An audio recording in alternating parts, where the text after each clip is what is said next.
If you're seeing Steam error code 30, don't worry. In this video, I'm going to walk you through the easiest fixes step by step so you can get Steam working again as quickly as possible. This error can happen for a few different reasons, including corrupted cache files, browser data problems, network restrictions, or even a pending checkout issue. The good news is that most of the time you can fix it without reinstalling Steam or making any major changes. And if this tutorial helps, make sure to hit the like button and subscribe for more quick tech fixes like this.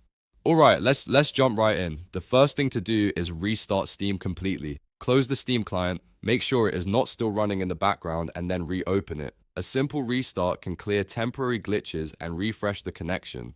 If that doesn't solve it, the next step is to clear the download cache inside Steam. Open Steam, go to Settings, then click Downloads, and choose Clear Download. This removes corrupted temporary files that may be interfering with Steam's connection or store functions. After that, Steam may ask you to sign in again, which is completely normal. Now let's clear the browser data inside Steam as well.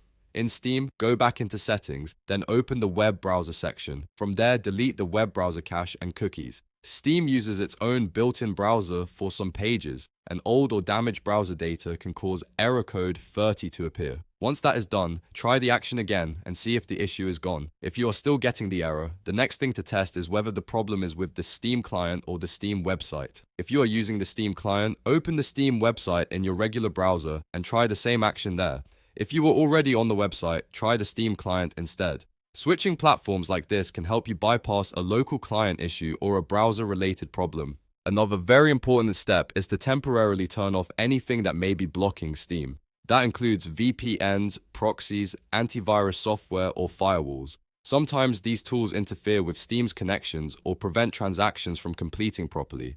Disable them temporarily, then try Steam again. If Steam starts working after that, you'll know one of those tools was causing the issue. Just remember to turn your security tools back on afterward. If the error happens when you are trying to make a purchase, there is one more thing you should check. Open your Steam account details and go to your purchase history. Look for any pending transactions because an unfinished or stuck purchase can trigger error code 30. If you see a pending transaction, cancel it before trying again. This is especially important if your payment did not fully go through the first time. Once the pending transaction is cleared, try the purchase again and see if Steam completes it normally. To summarize, the fastest fixes for Steam error code 30 are restarting Steam, clearing the download cache, deleting Steam browser cache and cookies, switching between the client and the website, and temporarily disabling VPNs, proxies, antivirus, or firewalls. And if the problem happens during checkout, check your purchase history for pending transactions and cancel them before retrying. In many cases, one of these steps will solve the problem right away. If this video helped you out, please hit like, subscribe, and leave a comment if you want more Steam troubleshooting guides. Thanks for watching and good luck getting back into Steam.